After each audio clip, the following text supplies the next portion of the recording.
Hello বন্ধুরা, আমরা চলে এসেছি নতুন আরেকটা ভিডিও নিয়ে। আমি সিদ্ধার্থ। তো বন্ধুরা, আপনারা কেমন আছেন?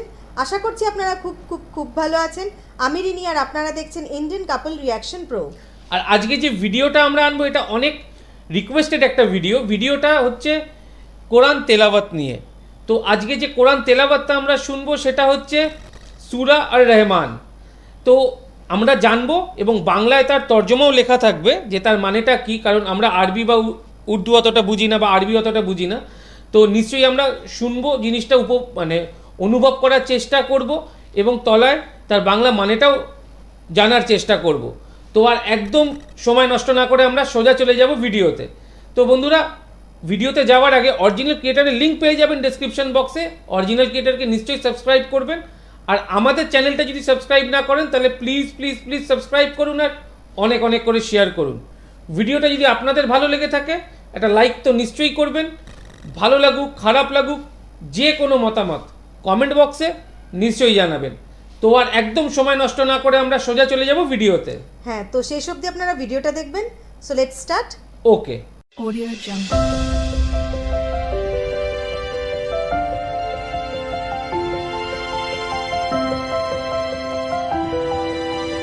Audio Jungle.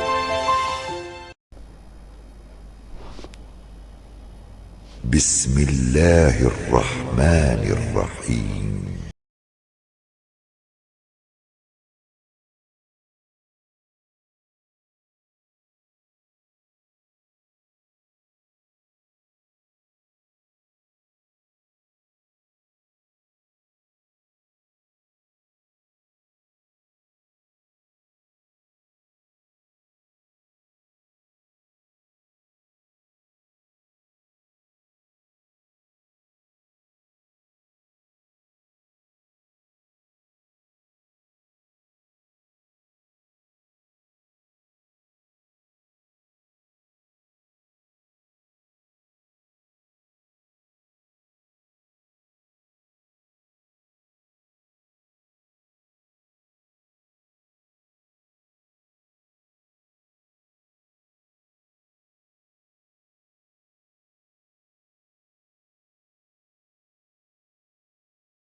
প্রচণ্ড সুন্দর, মানে এত সুন্দর সুরে জিনিসটা শুনছিলাম, মানে যেন একটা মানে পুরো রিল্যাক্সেশন, একটা পুরো শরীর যেন রিল্যাক্স হয়ে যাচ্ছিল। আর তার মধ্যে যে মেসেজটা, এই সুরার যে মেসেজটা, সেটাও এত সুন্দর, যে এত কিছু অবদান আমাদের সৃষ্টিকর্তার, আমাদের পালনকর্তার, সেগুলোকে আমরা কি করে অস্বীকার করতে পারি। যেরকম প্রত্যেকটা জিনিসই বললো যে দুটো সমুদ্র বইছে পাশাপাশি, কিন্তু তারা মিলছে না। ইভেন সব কিছুই তার ইচ্ছাতে, তার তার প্রত্যেকটা জিনিসই তার অবদানে আছে। আমাদের তো কিছু অস্বীকার করার নেই। আমরা যে যা যা পেয়েছি এই প্রকৃতিতে, এই পৃথিবীতে, সব কিছুই তারই অবদান। সেটাই এত সুন্দর করে ব্যাখ্যা করে বলল যে তার অবদান আমরা কি করে অস্বীকার করতে পারি। আর তার সাথে মানুষকে সঠিক পথে যাওয়ার যে মানে মানুষকে একটা সঠিক পথে থাকার, নিয়মে থাকার, যে শৃঙ্খলায় থাকার যে বার্তাটা দেওয়া হলো এই সূরাতে, সেটাও অপূর্বভাবে দেওয়া হলো। এবং তার জন্য বলা হলো যে তুমি যদি খারাপ কাজ করো, তুমি এখানে ফুটন্ত জল দিয়ে তুমি চলবে, যে প্রত্যেক পাপীরাই অস্বীকার করে। আর তুমি যদি ভালো কাজ করো তো ভালো কাজের ফল ভালোই হয়। এখানে যে সূরায় বলা হলো যে ভালো কাজের ফল সবসময় ভালোই তারা পাবে। যেখানে জান্নাতের বর্ণনাটাও দেওয়া হলো যে জান্নাত কেমন হবে, সেখানে কত সুন্দর পুরো সবুজ ফলমূলের গাছ, প্রত্যেক ফলে 2 রকম করে প্রকারের গাছ থাকবে। কত সুন্দরভাবে জান্নাতের বর্ণনাটা দেওয়া হলো। এটাতে কি মানুষকে সঠিক পথে থাকার যে দিশাটা দেওয়া হলো, যে তুমি সঠিক পথে সঠিক কাজটা করো। খুব সুন্দর, আর এত সুন্দর সুরে, মানে একটা রিল্যাক্সেশন, যেন ব্রেনটা যেন হালকা হয়ে গেল, ব্রেনে যেন আর কোনো অসুবিধা, মানে ব্রেনটা পুরো শান্ত হয়ে গেল। এত সুন্দর সুরে জিনিসটা করা হয়েছে। আর কোরআনের যে মেসেজগুলো পড়লাম, উনি বলছিলেন, আমি বাংলায় পড়ছিলাম, সেটা এত সুন্দর, মানে একটা মানুষকে সঠিক পথে থাকার এবং আল্লাহর অবদানগুলো, বা আমাদের মহান সৃষ্টিকর্তা পালনকর্তার অবদানগুলো, যেগুলোকে সত্যি আমরা অস্বীকার করতে পারি না। আর অস্বীকার করা মানে মহাপাপ করা, মানে অস্বীকার করার কি কোনো জায়গা সত্যিকারে আছে আমি জানি না। অপূর্ব সুন্দর লেগেছে। ভিডিওটা যদি আপনাদের ভালো লেগে থাকে, আমাদের উপস্থাপনা যদি ভালো লেগে থাকে, একটা লাইক তো নিশ্চয়ই করবেন। ভালো লাগুক খারাপ লাগুক, যে কোনো মতামত কমেন্ট বক্সে এটা একবার করতে হবে। রেডি? ভিডিওটা যদি আপনাদের ভালো লেগে থাকে, একটা লাইক তো নিশ্চয়ই করবেন। ভালো লাগুক খারাপ লাগুক, যে কোনো মতামত কমেন্ট বক্সে নিশ্চয়ই জানাবেন। আর আমাদের চ্যানেলটা সাবস্ক্রাইব না করলে প্লিজ প্লিজ প্লিজ সাবস্ক্রাইব করুন, আর অনেক অনেক করে শেয়ার করুন। Thank you. Thank you.